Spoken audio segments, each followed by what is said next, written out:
He knew she took her time. Well then, what is it? Father, a look spread over her face. Ah, I have it. I love you like meat loves salt. What? Do you take me for a fool? You what?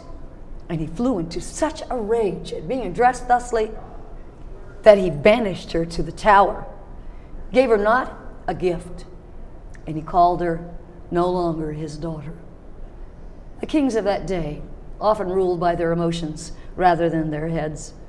He was no exception, and his ego was bigger than his kingdom. And so it was that she was served her food in that tower and isolated for many, many years. Her sisters didn't speak up for her. They knew how angry their father was. They acted as though she had simply disappeared. Time went on. The eldest was married, happily married, and off she went to a manor deep in the eastern edge of the kingdom.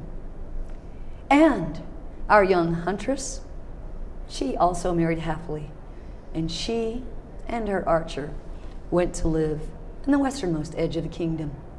Meanwhile, the British, from across the lake and across the bay, had come to invade. A young prince had brought his own small fleet against this king. This king had grown older and sadder and wearier, knowing that he'd done wrong but not admitting it. And he hadn't taken good care of his troops, nor had he taken good care of his kingdom, so that his people were disgruntled and few would join his army, so they were beaten in battle in one day. The king was run out of his castle. Indeed, the castle was brought down with the cannon of the young prince. And as his troops went through, looting, they saw a set of stairs remaining up to a tower. And they thought they heard someone calling, and they went up there, and from a very young lady, there had grown a beautiful young woman, the youngest princess. They released her and brought her down to the prince. What should we do with this one? What have you done with my father's castle? What have you done with my father? Ah, the daughter of the king is she? I'll tame you. But he needn't have bothered.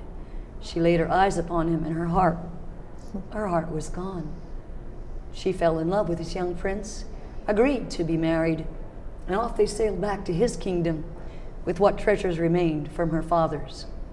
Meanwhile, her father, stunned by his losses, lost in his grief, wandered about till at last he came to his eldest daughter's home. He begged admittance. She let him in. Her husband did not like him. And so, though the daughter struggled to have him at table and to give him an excellent suite of rooms, her husband at last prevailed, and he was made to live in the servants' quarters. Oh, this did not sit well with our king, and off he took in search of his middle daughter. She would treat him better.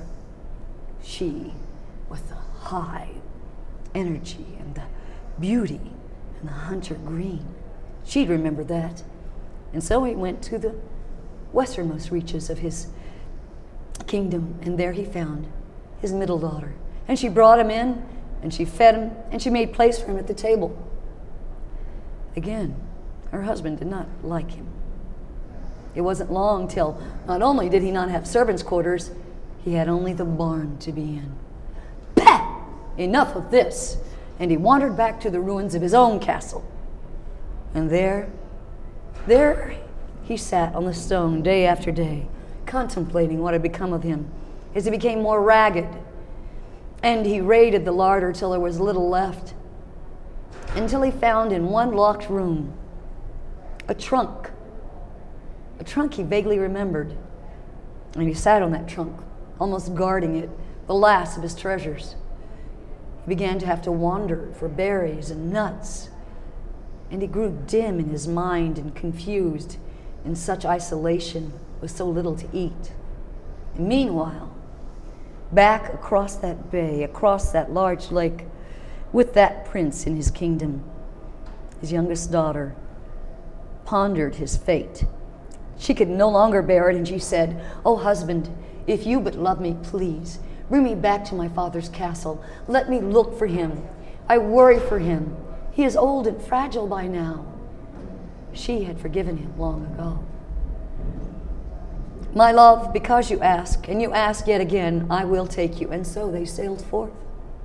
And they came upon the shores of her father's kingdom, and they came upon the ruins of the castle. They couldn't find him until a soldier out amongst the berry bushes said, "There's an old man here mumbling to himself. Could this be your father?" And they brought him, and his hair was long and full of brambles, white, and his beard was long. He was dirty, and his clothes were tattered. And she peered deep into his eyes, which were clouded with confusion, but she said, "Yes, I recognize they are my father. Please, bring him and let me care for him." So they took him back to the ship, where she had him bathed and shaved, and new, fine, soft gowns put upon him. And they brought him to their castle, and there he had a suite of his own rooms. For some reason, this suited him. He felt more comfortable with servants and food brought to him. She had him nurtured and nursed by all of the wives of the castle, till at last she said, "It's my turn, let me care for him." And she talked to him, combed his hair, and sang to him. And the clouds lifted a little, and he realized he belonged in this type of place, but who was he? He couldn't quite remember. Till at last she begged her husband, "May we bring him to our table? Bring him to our table. Perhaps he'll remember himself." And the night she had him brought to table, an idea struck her. She talked to the cook and forbade any salt going into the meat. And she brought a dish of the finest meats to her father's place and laid it down before him. "Ah, this looks proper," he said, and he straightened in his seat, and he looked more kingly. And he took a bite, and he bit into it. "This lacks salt." And his daughter at his side handed him a salt cellar and said, "Father, perhaps the meat loves salt." He took it with a shaking hand, and he looked at her and said, Are you my daughter?" And he burst into tears, remembering in horror what he'd done to his youngest, whom he loved so deeply. But she said, "Oh yes, Father, I am."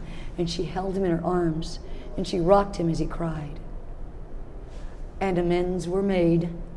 And from that day forward, she took time every evening to sit by the fireplace and go into discussion with her father, her husband by her side.